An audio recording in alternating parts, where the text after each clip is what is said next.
2018 সাল আমি তখন নরসিংদী সদর উপজেলা নির্বাচিত উপজেলা চেয়ারম্যান।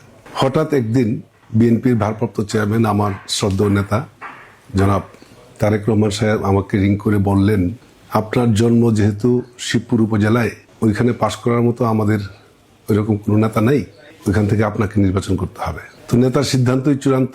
আমি ওনার দোয়া নিয়ে নির্বাচনে শিবপুর উপজেলা বিএনপির সকল নেতৃবৃন্দ সবাইকে সাথে নিয়ে নির্বাচনের মাঠে নেমে গেলাম। তারপর থেকেই আমার উপর অত্যাচারের নির্যাতন ধেয়ে আসতে থাকে। প্রথমে নির্বাচনী প্রচারণার আরম্ভ করলাম শিবপুর পৌর বিএনপির অফিস বানিয়াদি থেকে। বানিয়াদি থেকে যখন প্রচার কাজ আরম্ভ করলাম, ওই দিনই সাথে সাথে আওয়ামী লীগের কয়েকশো নেতাকর্মী অস্ত্রশস্ত্র হাতে আমাদের উপর হামলা করে।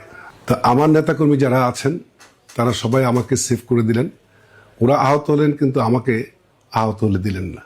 2-3 দিন পরে শিবপুর উপজেলার দুলালপুর ইউনিয়নের শিমুলিয়া গ্রামে সারাদিন ওয়ার্ক করে দুপুরে আমরা এক নেতার বাসায় প্রায় 150 নেতাকর্মী খাইতে বসলাম।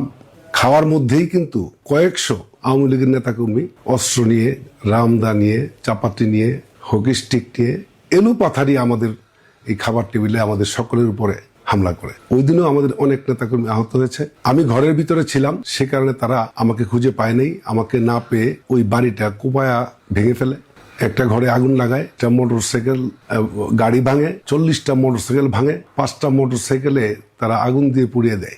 আমি এসপি সাহেবকে রিং করার পরে এসপি সাহেব আমাকে বললেন, আপনি ওইখানে গেলেন কেন? এই ছিল তাদের আচরণ। কোন রকম প্রাণে বেঁচে গেলাম।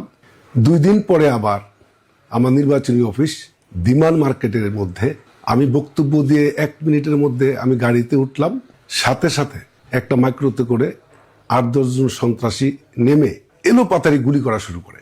তাতে আমাদের অনেক নেতার হাত ভেঙেছে, পা ভেঙেছে, গুলিবিদ্ধ হয়েছে। একটা বাচ্চা মেয়ে, ওই মেয়েটাকে পরবর্তীতে চিকিৎসা করাই, লেখাপড়া করাই, তাকে বিয়ের ব্যবস্থা করে দিই। নির্বাচন ছিল 30শে ডিসেম্বর। 27শে ডিসেম্বর হাইকোর্ট থেকে আমার উপর নিষেধাজ্ঞা আসে যে আমি নির্বাচনের অযোগ্য। 2 দিন আগে এই অবস্থায় আমি আর 30 তারিখে নির্বাচনে অংশগ্রহণ করতে পারি নাই। নির্বাচনের পরের দিন থেকে 1 মাস সময় লেগেছে আমার। এই যে 22টা গাড়ি ভাঙা, 40টা মোটরসাইকেল ভাঙা, এগুলি ঠিক করে দিলাম। 1 মাস সময় 5টা মোটরসাইকেল কিনে দিলাম। তাতে করে অবশ্য আমার উপর নেতাকর্মীদের আস্থা বিশ্বাস আরো অনেক বেড়ে গিয়েছিল। সে কারণেই হয়তো আজকে আমার অবস্থানটা সর্বোচ্চ পর্যায়ে আছে আমি বিশ্বাস করি। এই গাড়িগুলো ঠিক করে দিয়ে আমি দাঁড়াতে পারি নাই। কয়েকদিন পরেই অন্যায়ভাবে আমার মিলে এসে প্রশাসনের লোকজন 70 লক্ষ টাকা জরিমানা করে। 70 লক্ষ টাকা পেমেন্ট করার 15 দিন পরে আমার একটা টেক্সটাইল ডাইং ফিনিশিং মিল আছে আমার বাবার নামে, আবেদ টেক্সটাইল। আমার মিলের গ্যাস লাইন অন্যায়ভাবে কেটে দেয়। আপনারা জানেন, একটা ডাইং ফিনিশিং মিলের প্রাণ হচ্ছে গ্যাস। গ্যাস লাইন কেটে দেওয়ার পরে আমার মিলটা কিন্তু 1 মাস বন্ধ থাকে। আর্থিকভাবে আমি 8-10 কোটি টাকা ক্ষতিগ্রস্ত হই। পরবর্তীতে অনেক টাকা পয়সা খরচ করে আবার গ্যাস সংযোগ আমি প্রদান করি। ইতিমধ্যে কিন্তু করোনার সময় চলে আসছে। করোনার সময় সারা বাংলাদেশের মিল ফ্যাক্টরি বন্ধ ছিল, যথারীতি আমারটাও বন্ধ ছিল।